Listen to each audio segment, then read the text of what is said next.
Good morning everyone. स्वागत है आपका अपने YouTube channel Guru Nanak education पर। मेरी तरफ से आप सबको लोहड़ी की ढेर सारी शुभकामनाएं। कल 13 तारीख को लोहड़ी है। तो पीछे मैंने आपको जो पीडीएफ करवानी स्टार्ट करी थी उसके आपा ने क्वेश्चन किए थे पीछे 135 और बीच में जो क्वेश्चन है ये पीछे वाले ये वाले जो ये सारे ना सोल्यूशन वाले ये मैं बोर्ड पे आपको करवाऊंगी। तो मैं आपको अब साइंस के क्वेश्चन करवा रही हूँ। साइंस के क्वेश्चन में 143 क्वेश्चन से स्टार्ट करेंगे आप। तो देखते हैं। तो 143 क्वेश्चन देखिए। ये कहता है कि उन मटेरियल को क्या कहते हैं जो रेडिएशन, कंडक्शन और कन्वेक्शन द्वारा ऊष्मा के प्रभाव को प्रतिबंधित करते हैं। ठीक है, रेडिएशन, कंडक्शन और कन्वेक्शन द्वारा। फर्स्ट है जी अपने पास कंडक्टर, दूसरा है जी अपने पास इंसुलेटर, तीसरा है जी अपने पास लो और चौथा है जी एलो। लो और एलो का तो कोई मतलब ही नहीं है इसमें, क्योंकि लो वो होता है जिसके अंदर लो धातु है, एलो जिसमें नहीं होती धातु। तो ये क्या कहता है, कंडक्टर, इंसुलेटर, इन दोनों में देखो तो ये क्या कहता है, रेडिएशन, कंडक्शन और कन्वेक्शन द्वारा ऊष्मा के प्रभाव को प्रतिबंधित करता है। तो उसको क्या कहते हैं, जिसको कहते हैं इंसुलेटर आएगा। आगे देखते हैं जी 143 question. Which one is heat insulator, इनमें कौन सा ऊष्मारोधक, मतलब इनमें से कौन सा ऊष्मारोधक है। तो थर्मोकोल है या कॉपर या ब्रांस या फिर एल्युमिनियम। तो इसका आएगा जी ब्रांस, ऊष्मारोधक हीट इंसुलेटर। ठीक है, तो ब्रांस आएगा। आगे देखते हैं। हाँ जी, ज़्यादा से ज़्यादा इस शेयर को लाइक कर दो। पहले तो लाइक करो, फिर शेयर करो और फिर सब्सक्राइब भी करो, अपने दोस्तों तक पहुंचाओ। सभी के जो आईटी वालों एग्ज़ाम हैं, एनसीवीटी के एग्ज़ाम हैं 24, 25, 26, 27 तारीख से स्टार्ट हैं। एनसीवीटी के एग्ज़ाम हो चुके हैं। सभी अपने दोस्तों तक शेयर कर दो ताकि उनका भी भला हो सके। हाँ जी, 145 क्वेश्चन देखिए। किस में ऊष्मा चालकता, 145 क्वेश्चन है जी, किस में ऊष्मा चालकता सर्वाधिक होती है। ऊष्मा चालकता यानी कि हाईएस्ट थर्मल कनेक्टिविटी किस में होती है जी, solid ice, melting ice, water या स्टीम। तो 143 का आएगा जी अपने पास बी ऑप्शन आएगा इसकी, पिघलती बर्फ़। हाँ जी, 146 देखिए। 146 है जी, which one of the flowing is not a property of a heat insulating material. 146 का आंसर इधर ऑप्शन चेक करते हैं पहले आप। क्या है जी ऑप्शन अपने पास, कहता है कि ऊष्मारोधक मटेरियल का इनमें से कौन सा गुण नहीं है। ऊष्मारोधक का कम चालकता, आग का प्रतिरोध या कम नमी या तन्यता। तो इसका आएगा जी 146 का आएगा जी डी ऑप्शन, डक्टिलिटी। देखो ये क्या कहता है इसके अंदर, इसने क्या कहा था अपने को कि ऊष्मारोधक नहीं है तो कम चालकता ये तो है, यानी कि लो कंडक्टिविटी। आग का प्रतिरोध ये तो पता है, ऊष्मारोधक मतलब आग का प्रतिरोध ये नाम से पता चल रहा है। फिर है कि कम नमी, ये भी हो सकता है। तन्यता कौन सा गुण नहीं है, डक्टिलिटी इसका गुण नहीं है ऊष्मारोधक का। आगे देखते हैं 147 क्वेश्चन। रेफ्रिजरेटर में व्यापक रूप से उपयोग किए जाने वाला मटेरियल कौन सा है। रेफ्रिजरेटर में, ठीक है, रेफ्रिजरेटर में व्यापक रूप से उपयोग किए जाने वाला मटेरियल कौन सा है। थर्मोकोल है जी, या फिर पॉलीयूरेथन या ग्लास वूल या कार्बोशीट। तो इसका आएगा जी बी ऑप्शन। क्या आएगा, बी ऑप्शन, पॉलीयूरेथन। पीडीएफ अच्छे से लर्न करके जाना, इसी में से पेपर आ रहा है। जो मैं ये पीछे वाला प्रीवियस ईयर वाले क्वेश्चन से बनाई हुई है वीडियो पीडीएफ, तो ये करके जाना राजे। इनमें से कौन सा एक खराब ऊष्मारोधक है। Which one is a poor heat insulator. 148 का कांच आएगा या कॉर्क आएगा या फिर रबड़ या फिर सा डस्ट। तो क्या कहते हैं इनमें से कौन सा एक खराब ऊष्मारोधक है। तो 148 में देखिए जी ए ऑप्शन सही रहेगा, ग्लास। हाँ जी, 149 कम तापमान पर कोई ठोस द्रव में पिघलता है। कहते किस तापमान पर, सॉरी कम नहीं, किस तापमान पर कोई ठोस द्रव में पिघलता है भी, मतलब कौन से तापमान पर है, मतलब जो ठोस से द्रव में जाता है तो वो क्वथनांक होता है या गलनांक होता है या फ्यूजन की गुप्त होती है या वाष्पीकरण की गुप्त ऊष्मा होती है। तो ये क्या कहता है कि जब कोई ठोस से द्रव में जाता है तो वो क्या होता है, ठोस से द्रव में जाता है 149, तो वो होता है जी गलनांक। क्या होता है, बॉइलिंग तो हो गया उबालना, तो ये मल्टिंग आएगा। ठीक है, कोई ठोस चीज़ से जब आप द्रव चीज़ बनाते हैं तो उसको गलनांक कहते हैं, हमेशा याद रखना, गलनांक। हाँ जी, 150 यानी कि 150 क्वेश्चन देखते हैं जी। एल्युमिनियम का क्वथनांक क्या है। What is the melting point of aluminium. देखो बेटा ये ना राजे अपने को इसे ऐसे ही याद करने पड़ेंगे, इसका कोई और तरीका नहीं है। जैसे एल्युमिनियम का क्वथनांक है, अब आपको ये याद ऐसे ही करना पड़ेगा, कितना होता है क्वथनांक, गलनांक, ऐसे पूछ सकता है एल्युमिनियम का गलनांक क्या होगा, क्वथनांक कितना होगा, तो ऐसे ही आपको ये याद करने पड़ेंगे। तो ये होता है जी, एल्युमिनियम का क्वथनांक होता है जी अपने पास 660 डिग्री सेल्सियस। ए ऑप्शन सही रहेगा। हाँ जी, 158 क्वेश्चन देखिए, 158 क्वेश्चन है। 151 क्वेश्चन, एल्युमिनियम का गलनांक क्या है। अब देखो वहाँ क्या था, क्वथनांक, क्वथनांक था 660 डिग्री सेल्सियस। मेरे साथ साथ आप इनके आंसर बोला करो ताकि आपको याद भी हो सके, ठीक है। जैसे 660 डिग्री सेल्सियस। हाँ जी, ये कहते हैं कि what is the boiling point of aluminium, aluminium का बॉइलिंग पॉइंट क्या है, गलनांक क्या है। क्वथनांक को हिंदी में, इंग्लिश में क्या कहते हैं, मेल्टिंग पॉइंट, ध्यान रखना। और गलनांक को क्या कहते हैं, बॉइलिंग पॉइंट। गलनांक को क्या कहते हैं जी, बॉइलिंग पॉइंट। ये गलनांक भी दे सकता है पेपर में, बॉइलिंग पॉइंट दे सकता है, आपको ध्यान होना चाहिए। तो 151 का बी ऑप्शन सही रहेगा, 2519, 2519 डिग्री सेल्सियस। ये क्या है जी, ये बॉइलिंग पॉइंट है, एल्यूमिनियम का गलनांक है जी। 152, पानी का क्वथनांक आ गया, बॉइलिंग पॉइंट ऑफ वाटर। अब वाटर का पूछा हुआ 0 डिग्री सेल्सियस या 32 डिग्री सेल्सियस, 100 डिग्री मतलब सेल्सियस। ये क्या पूछा, क्वथनांक। अगर आपसे क्वथनांक पूछता है तो जब आप पानी को उबालते हैं, आप कितनी डिग्री तक उबालते हैं, 100 डिग्री लास्ट होता है, 100 डिग्री तक आप इसको, जब पानी उबलता है तो वो 100 डिग्री सेल्सियस तक इसका होता है, ठीक है। उसको जब बोले आ गया ना बॉइलिंग पॉइंट, बॉइलिंग में क्वथनांक मतलब उबालना 100 डिग्री सेल्सियस पर। और अगर वो आपसे पूछ ले कि इसका जमाव कितना होता है, वो 0 डिग्री सेल्सियस पे होता है। चलो इसमें ये देखो, इसका आंसर आएगा 100 डिग्री सेल्सियस। 153 है जी, म्यूरिक पारे का क्वथनांक क्या है, मेल्टिंग पॉइंट।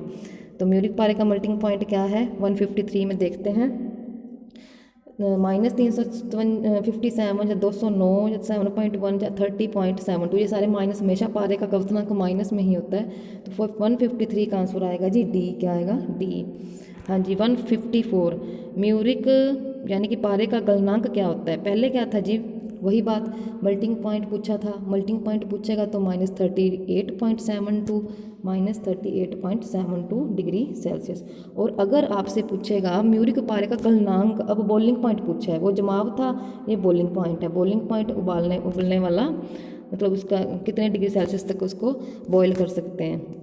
बॉइलिंग पॉइंट, पारे का बॉइलिंग पॉइंट क्या है, पारे का गलनांक क्या है, कितना डिग्री है, तो इसका आएगा 154 का ए आएगा 357 डिग्री सेल्सियस। ओके, हाँ जी, 155 क्वेश्चन देखो, 155 क्वेश्चन है जी अपने पास, what is the ratio of force thrust per unit area. तो बल और इकाई क्षेत्रफल के अनुपात को क्या कहते हैं, वर्क कहते हैं, यानी कि कार्य या पावर। सी ऑप्शन क्या है अपने पास, सी ऑप्शन है जी दाब या ऊर्जा। ये आप मेरे को बताओगे, इसका आंसर 155 का आंसर मेरे को कमेंट में बताओगे आप। ओके, 156 का आंसर, 156 का आंसर आप क्या करोगे, मेरे को कमेंट में नीचे लिख के बताना, क्योंकि ये पीछे भी ये क्वेश्चन आया हुआ है। ओके,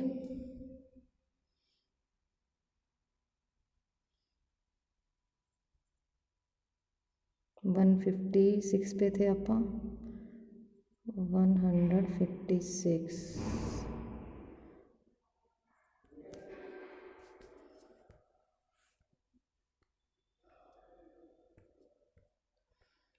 156। हाँ जी, 155 आप बताओगे मुझे। 150 क्वेश्चन देखो, एक बार का समतुल्य पास्कल क्या होता है। एक बार का पूछे आपसे तो समतुल्य पास्कल यानी कि इक्विवेलेंट पास्कल क्या होता है। ये 10 की 5 है, यहाँ पे ये लिखा हुआ ना 10 की 5, जैसे 105 पास्कल या 107 पास्कल या 103 पास्कल, 109 पास्कल। तो ये 10 की पावर 5 क्या आएगा, 10 की पावर 5, ये पावर में है, ठीक है। तो ए ऑप्शन सही रहेगा 156 का। हाँ जी, 157 क्वेश्चन देखो जी, 157 है जी, 157 question, what is the SI unit of pressure. क्या पूछा हुआ है जी, SI unit of pressure. Pressure की एसआई यूनिट क्या होती है जी, जूल होती है, पास्कल या बार या न्यूटन। तो SI unit of pressure, pressure की जब एसआई यूनिट पूछेगा तो वो अपने पास हमेशा ही पास्कल होगी। क्या होगी जी, पास्कल। बी ऑप्शन सही रहेगा 157 का। हाँ जी, 158 क्वेश्चन देखते हैं जी, 158 क्वेश्चन, कौन सी मशीन यांत्रिक ऊर्जा को विद्युत ऊर्जा में बदलती है। ये सारे क्वेश्चन बहुत इंपॉर्टेंट हैं, प्लीज़ इसको अच्छे से याद कर लेना, ये भी क्वेश्चन बहुत इंपॉर्टेंट है। कौन सी मशीन यांत्रिक ऊर्जा, यांत्रिक ऊर्जा होती है जी मैकेनिकल एनर्जी, क्या होती है जी मैकेनिकल एनर्जी। और यांत्रिक ऊर्जा और विद्युत ऊर्जा को बोलते हैं जी इलेक्ट्रिकल ऊर्जा। अब क्या कहते हैं, जो मैकेनिकल ऊर्जा को इलेक्ट्रिकल ऊर्जा में चेंज करता है किस में होता है जी, बैटरी आएगा या फिर जनरेटर और या फिर अपने पास हीटर है या लो का बक्सा है। तो 158 का आएगा जी जनरेटर। हमेशा ध्यान रखना यांत्रिक ऊर्जा को विद्युत ऊर्जा में बदलता है जी जनरेटर। पता है ना आपको, जब आप जनरेटर चलाते हैं तो अपने पास विद्युत ऊर्जा प्राप्त होती है। अच्छा जी 159 क्वेश्चन है जी, what is the unit of current. अब करंट की यूनिट पूछ, सबकी यूनिट याद करके जाना। हाँ जी, what is the unit of current, धारा की इकाई क्या है, करंट की पूछी है उसने। तो कहते हैं कि एम्पियर होती है या पास वोल्ट या ओम या वाट। यूनिट ऑफ करंट, करंट की यूनिट होती है जी एम्पियर। करंट को हमेशा आप एम्पियर में मापते हैं, ये ऑप्शन सही रहेगा। 160 which is the unit of resistance, यानी कि प्रतिरोध की इकाई क्या है। प्रतिरोध की इकाई पूछी है जी, प्रतिरोध की इकाई क्या आती है जी, एम्पियर आएगी या वोल्ट या ओम या वाट। तो इसकी क्या आएगा जी 160 का जी सी ऑप्शन आएगा, क्या आएगा सी ओम। यूनिट इसी के अंदर आगे सारी याद कर लेना जी। What is the flow of electron in an conductor, वो कहता है किसी कंडक्टर में इलेक्ट्रॉन का प्रवाह क्या कहलाता है, क्या होता है वो। 161 क्वेश्चन का देखिए, वोल्टेज होता है जी या करंट होता है या प्रतिरोध होता है या शक्ति होता है। तो इसका आएगा जी किसी कंडक्टर में इलेक्ट्रॉन, हाँ जी इलेक्ट्रॉन का प्रभाव पूछेगा तो वो क्या होएगा, करंट ही होएगा जी किसी कंडक्टर में, ठीक है। हाँ जी 162 पदार्थ का कौन से गुण के कारण वह विद्युत के प्रभाव का विरोध करता है। कहते हैं विच प्रॉपर्टी, वो कौन सी प्रॉपर्टी है of a substance is opposite the flow of electric current. तो 162 का पहला तो है जी करंट, ये नहीं है। सेकंड ऑप्शन देखो 62 का सेकंड ऑप्शन वोल्टेज या प्रतिरोध या ईएमएफ। तो इसका आएगा जी वोल्टेज, याद रख लेना इसको अच्छे से। हाँ जी 163 क्वेश्चन है, कौन सा यानी कि what is very good conductor, कौन सा बेस्ट अच्छा कंडक्टर है। तो कौन सा जी तांबा या कास्ट आयरन या रोट आयरन या फिर स्टील। तो बताओ जी तांबा आएगा या कास्ट आयरन या रोट आयरन। तो 163 का आएगा जी ए, तांबा हमेशा क्या होता है गुड कंडक्टर, तांबा। हाँ जी 167 विच इज मिनरल इंसुलेटर, कौन सा खनिज इंसुलेटर है, ग्लास है या क्वार्टेज या माइका या पोर्सलिन।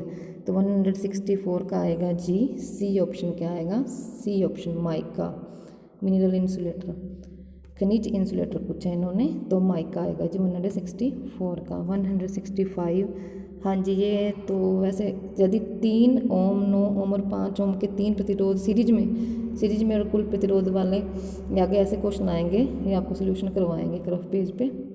तो आज के लिए इतना ही, मिलते हैं नेक्स्ट वीडियो में। 164 क्वेश्चन साइंस के मैंने करवा दिए, इसके अंदर बिना सोल्यूशन वाले जो थे, आगे सोल्यूशन वाले फिर एक पीडीएफ इकट्ठी एक क्लास सोल्यूशन वालों की ले लेंगे। तो ज़्यादा से ज़्यादा आप इस क्लास को शेयर करना, सब्सक्राइब भी करना, लाइक भी करना। और अब जैसे कि लॉकडाउन का टाइम चल रहा है, छुट्टियाँ आपकी बढ़ गई हैं आगे फिर, तो प्लीज़ घर पे अपनी पढ़ाई को रेगुलर ही रखना, ठीक है, फ्री मत रहना। रेगुलर अपनी पढ़ाई को जैसे आप पढ़ रहे हो, जैसे क्लास में पढ़ रहे थे वैसे ही घर पे पढ़ो, वही टाइम 2 घंटे 3 घंटे लगाओ। पीछे आपका होमवर्क डेली आ रहा है उसको करो। आप जब कॉलेज में आओगे तो आपकी कॉपी भी चेक होगी। तो जो कॉलेज में नहीं भी स्टूडेंट आ रहे हैं उनके लिए भी बेनिफिट है, सारी क्लासें लगाओ मैथ की, जो क्लासें मैं आपको करवा रही हूँ साइंस मैथ सारी आपको आगे भी और भी जो अपने कॉम्पिटिशन एग्ज़ाम होते हैं उनमें भी ये काम देगा, ठीक है। Thank you very so much, मिलते हैं नेक्स्ट वीडियो में।